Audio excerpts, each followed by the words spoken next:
مکہ مکرمہ کا شہر اس وقت عرب کا مرکز تھا جہاں قریش کی حکومت اور سرداری قائم تھی۔ ان کے درمیان ایک نوجوان جس کا نام عمر بن خطاب تھا اپنے قبیلے بنو عدی میں بڑی عزت و منزلت رکھتا تھا۔ حضرت عمر کی شخصیت جاہلیت کے دور میں بھی ممتاز اور نمایاں تھی۔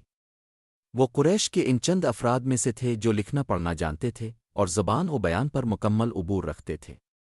ان کا لہجہ جاندار، ان کی گفتگو مدلل اور ان کی موجودگی میں مجمع خاموش ہو جاتا تھا۔ حضرت عمر کا شمار مکہ کے سب سے ذہین اور باثر افراد میں ہوتا تھا، اور ان کا کردار مکہ کی شورا میں اتنا مضبوط تھا کہ قریش کے بڑے بڑے سردار ان کی رائے کا احترام کرتے تھے۔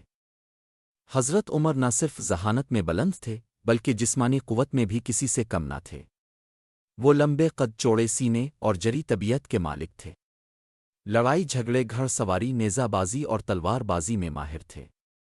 ان کا انداز زندگی شجاعت، خودداری اور قریشی غرور سے بھرپور تھا۔ وہ اپنے قبیلے کی عزت و عظمت کے لیے ہر وقت تیار رہتے تھے اور اپنے دین و روایت پر سختی سے قائم تھے۔ جاہلیت کے اس دور میں وہ شراب نوشی، شکار اور محفلوں میں شرکت کو مردانگی کی علامت سمجھتے تھے، اور یہی کچھ ان کے معمولات میں شامل تھا۔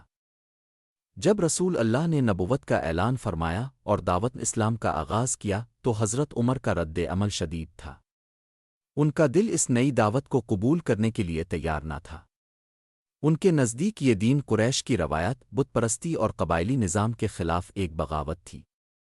وہ سمجھتے تھے کہ اگر محمد کی باتیں پھیل گئیں تو قریش کی سرداری ختم ہو جائے گی، خانہ کعبہ کا تقدس متاثر ہوگا اور ان کے بتوں کی عظمت مجروح ہوگی۔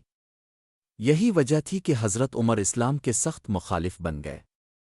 وہ مسلمانوں کو سخت سزائیں دینے میں پیش رہتے، خاص طور پر کمزور اور غلام مسلمانوں کو۔ حضرت عمر کی طبیعت میں سختی اور شدت پسندی مشہور تھی۔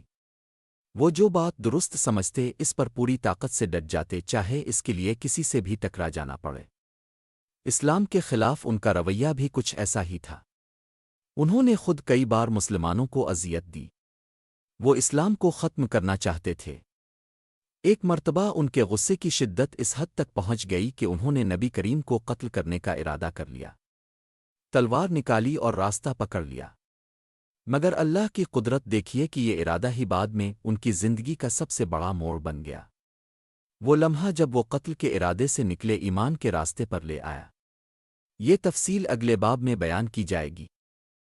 اسلام سے پہلے حضرت عمر کی زندگی ہمیں ایک ایسی شخصیت دکھاتی ہے جو بظاہر سخت، متکبر اور اسلام دشمن تھی، مگر اس کے دل میں ایک سچ کی جستجو، ایک روشنی کی تلاش چھپی ہوئی تھی۔ وہ جانتے تھے کہ بت کچھ نہیں کر سکتے، وہ معاشرتی ناانصافی کو محسوس کرتے تھے، مگر چونکہ وہ اس نظام کا حصہ تھے، اس کے خلاف آواز بلند نہیں کرتے تھے۔ ان کی شدت دراصل اس اندرونی کشمکش کا اظہار تھی جس سے وہ روزانہ گزر رہے تھے۔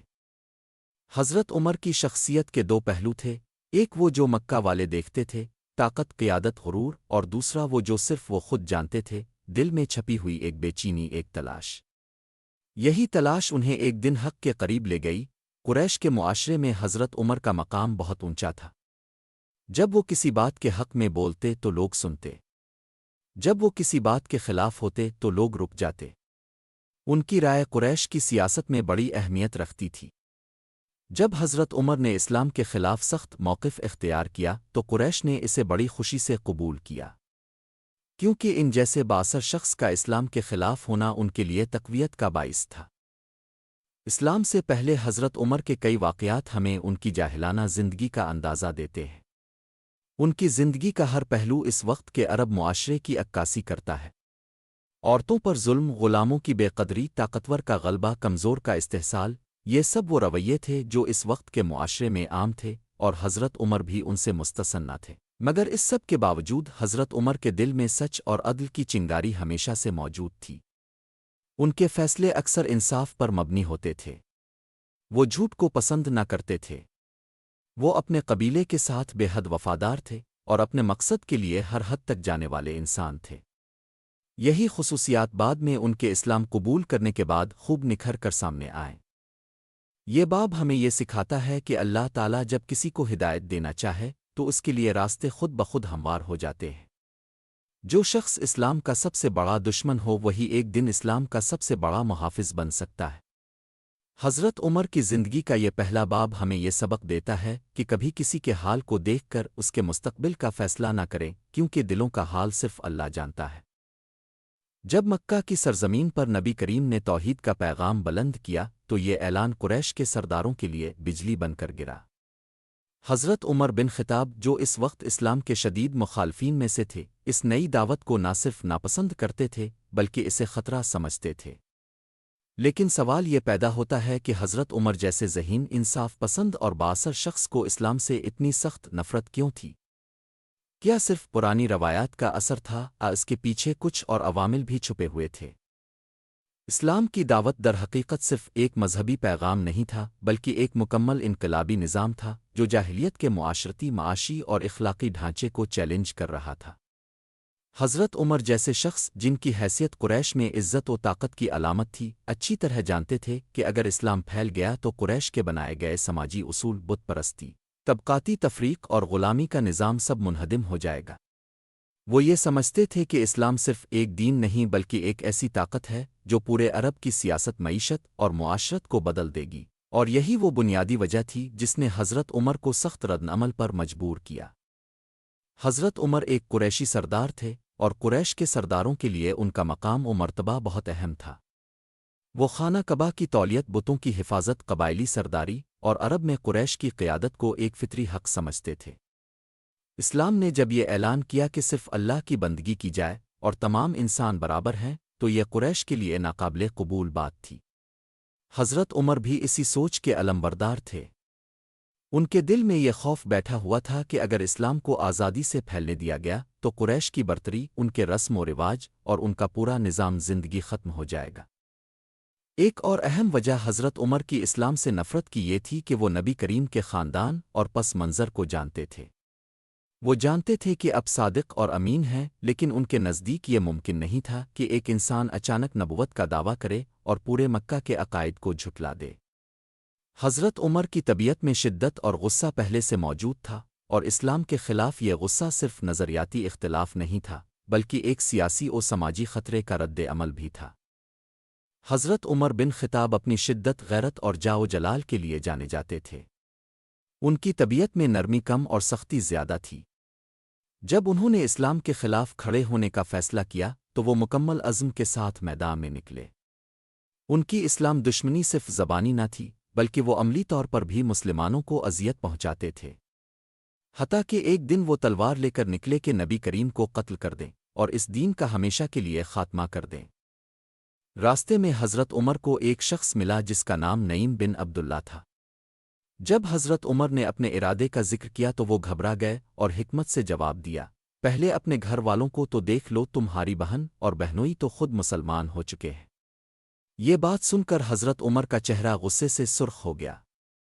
ان کا رخ بدل گیا اور وہ سیدھے اپنی بہن فاطمہ کے گھر کی طرف چل پڑے۔ وہ اس وقت قرآن کی تلاوت کر رہی تھی۔ جب حضرت عمر دروازے پر پہنچے تو اندر سے قرآن کی تلاوت کی آواز آ رہی تھی۔ انہوں نے دروازہ کھٹکھٹایا اور جیسے ہی ان کی بہن اور بہنوئی نے دروازہ کھولا، حضرت عمر اندر گھس آئے۔ انہوں نے بلند آواز میں پوچھا، یہ میں کیا سن رہا ہوں؟ ان کی بہن نے جواب دیا، ہم اللہ اور اس کے رسول پر ایمان لا چکے ہیں۔ یہ بات حضرت عمر کے لیے ناقابل برداشت تھی۔ ان کی غیرت اور غصہ بھڑک اٹھا۔ انہوں نے اپنے بہنوئی سید بن زید کو مارنا شروع کیا اور اپنی بہن کو بھی دھکا دے مارا، یہاں تک کہ ان کی پیشانی سے خون نکل آیا۔ جب حضرت عمر نے اپنی بہن کو زخمی حالت میں دیکھا تو ایک لمحے کو رک گئے۔ ان کی بہن نے انتہائی جرأت سے کہا، اے عمر، تو جو چاہے کر لے، ہم اسلام نہیں چھوڑیں گے۔ یہ جملہ حضرت عمر کے دل میں تیر کی طرح لگا۔ وہ رک گئے اور ان کی طبیعت میں ایک عجیب سی کیفیت طاری ہو گئی۔